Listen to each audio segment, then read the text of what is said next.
Ok, salut à vous très chers développeurs. On continue avec notre série de vidéos sur JavaScript.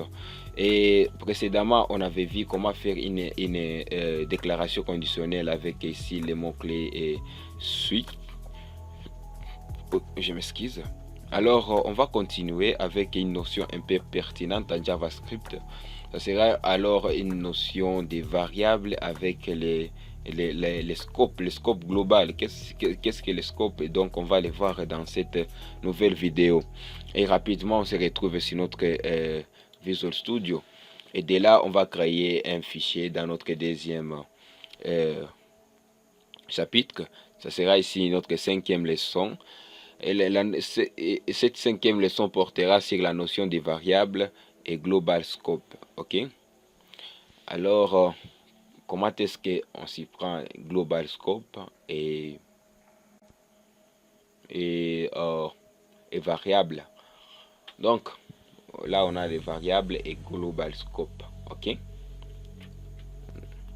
Alors, on va ici importer notre cinquième leçon. Je vais dire ok.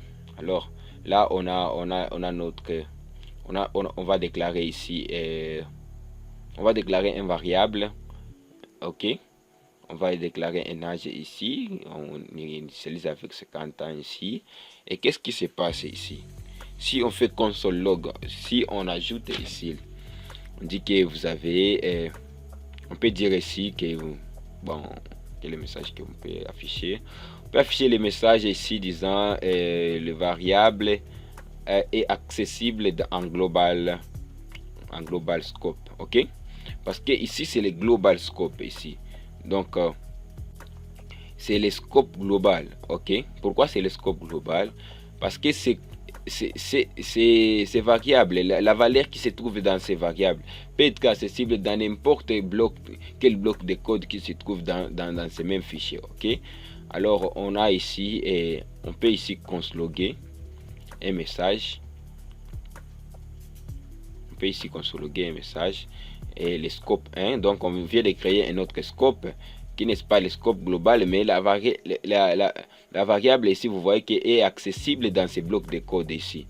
Ok, on peut dans ces blocs de code, on peut réaffecter un autre. Ok, on peut réaffecter dans ces mêmes variables, on peut les redéclarer et faire autre chose, mais ce qui n'est pas faisable dans ok, vous trouverez l'erreur si vous tentez vraiment de réécrire un variable dans le scope global. C'est pas faisable, mais dans notre scope vous pouvez ainsi y déclarer, y réaffecter un valeur. On peut voir ici dans le scope, je peux déclarer un autre scope. Je vais dire ici c'est scope numéro 2 et toujours je peux accéder à variable âge. Ça sera ici 100. Pourquoi? Parce que c'est là les variables qui se trouvent dans ce scope. Si je tente ici de redéclarer ces mêmes variables dans scope, ça sera ici directement 22. Et pourquoi? Parce que ça se trouve dans un autre scope. Mais dans le scope global, une variable qui se trouve dans le scope global, ça peut directement ça. Oups. Voyons voir ici si les variables qui se trouvent dans le scope qui n'est pas global peut être accessible à derrière de ces scopes. Vous voyez que c'est pas accessible vraiment. L'âge ici qu'on a déclaré dans un scope ne peut pas être accessible dans le dehors des scopes. Mais si on change les mots-clés var, on verra que c'est accessible dans dehors des scopes. C'est pourquoi on ne déclare pas les variables avec var ici. C'était une ancienne façon de faire.